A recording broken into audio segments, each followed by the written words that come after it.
जय श्री राम। ओम वक्रतुंड महाकाय सूर्यकोटि समप्रभ निर्विघ्नं कुरु मे देव सर्वकार्येषु सर्वदा। राम कीन्ह चाहि सोई होई, करे अन्यथा अस नहीं कोई। प्रभु श्री राम चराचर के स्वामी, करुणा निधान, दया के सागर प्रभु श्री राम, जिनकी लीला अपरंपार है। रावण को सब लोग समझा रहे हैं, किंतु उस पर कोई प्रभाव नहीं पड़ता। प्रहस्त, जो उसका पुत्र है, वो कहता है कि नारी पाई फिर जाहि जो, तो न बढ़ाई अरारी। सारे मंत्रियों को फटकारते हुए प्रहस्त कहता है कि बांधे बारिधि, जिसने समुद्र बंधवा दिया,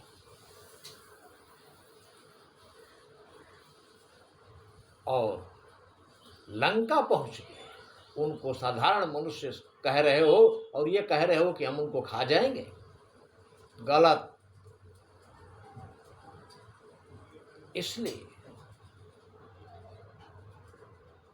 उनको नारी पाई फिर जाए जो, उनकी नारी सादर उन्हें समर्पित कर दो। अगर अपनी पत्नी को पाकर वो वापस चले जाते हैं तो न बढ़ाई रार, तो फिर उनसे राड़ बढ़ाने की आवश्यकता नहीं है। और अगर नहीं गए तो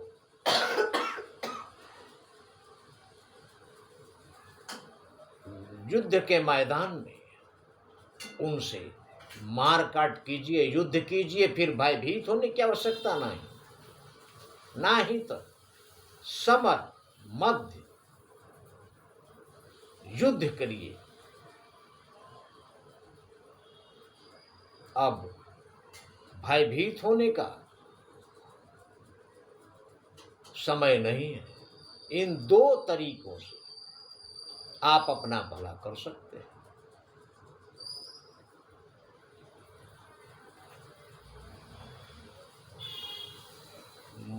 मत हमार मानहु प्रभु मोरा, दुहु प्रकार होई सुजसु तुम्हारा। आप हमारा मत अगर मानते हैं तो दोनों प्रकार से आपका सुजस तीनों लोक में फैलेगा।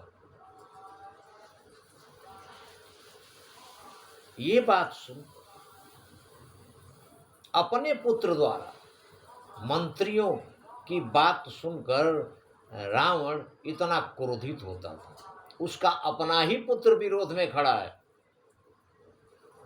और उसको सुनकर सुत सन कह लंकेश रिसाई, असीमति सठ के ही तो ही सिखाई। रावण कह रहा है कि अरे दुष्ट, तू हमारा पुत्र है और हमारे विरोध में बोल रहा है। ऐसी बुद्धि तुम्हें किसने सिखाई है? अब वहीं ते उर संशय हो, तू अभी से भयभीत हो रहा है, अभी तो युद्ध शुरू भी नहीं हुआ। अब वहीं ते उर संशय होई, बेनु मूल सुत भयउ घमोई।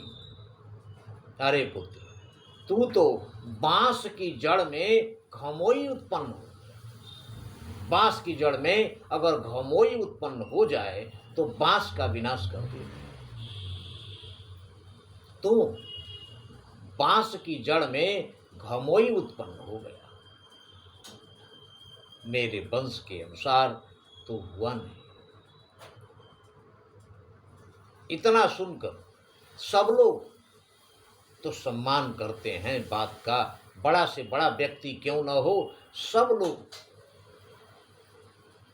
उसकी बात का सम्मान करते हैं। किंतु घर के लोग बहुत कम ऐसे भाग्यशाली लोग हैं जिनके घर के लोग उनका सम्मान करते हैं, अन्यथा अधिकतर बाहर कितना भी कोई योग्य और मान सम्मान पाता हो, घर में बहुत कम लोगों को सम्मान मिलता है। रावण का पुत्र सोनी पितु गिरा, अपने पिता की कठोर वाणी सुनकर परुष अति घोरा, चला भवन कही वचन कठोरा। इस पर उसका पुत्र प्रहस्त अपने पिता के कठोर और घनघोर वचन सुनकर यह कठोर वचन कहता हुआ उठकर वहां से बिना उसकी आज्ञा लिए क्रोध में भरकर उठकर उसके दरबार से अपने भवन को चला गया और कहता हुआ गया कठोर वचन। क्या कहता हुआ गया कि हितम ततो ही न लागत कैसे, काल विवश कहूँ भेषज जैसे। कि आपको अपने हित की बात उसी प्रकार नहीं अच्छी लगती है, आपको आपके भले की बात अच्छी नहीं लग रही, आप पर कोई असर नहीं पड़ रहा किसी के समझाने का, जैसे ये उसी तरह है जैसे काल विवश कहूँ भेषज जैसे। जिस तरह मरने वाले व्यक्ति पर कोई भी दवा प्रभाव नहीं डालती, जो मरने वाला है उसको अच्छी से अच्छी उचित से उचित दवा क्यों न दी जाए, वह व्यक्ति स्वस्थ नहीं होता और अंत में मृत्यु को प्राप्त हो जाता है। आपकी वही हालत है, आप बिल्कुल काल के वशीभूत हैं, इसीलिए किसी भी व्यक्ति का समझाना आप पर कोई प्रभाव नहीं डाल रहा है।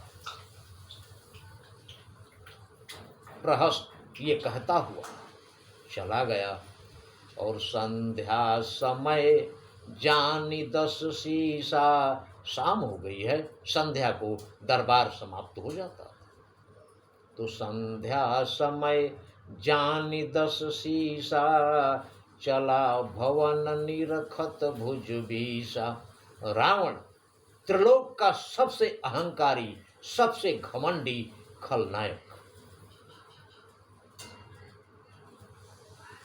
संध्या समय जानकर दरबार से उठा और अपने महल को चला और क्या करता हुआ जा रहा है, अपनी 20 भुजाओं को देखता हुआ अहंकार में भरा हुआ दशानन रावण अपने महल को प्रस्थान कर गया अपनी सभा विसर्जित करके।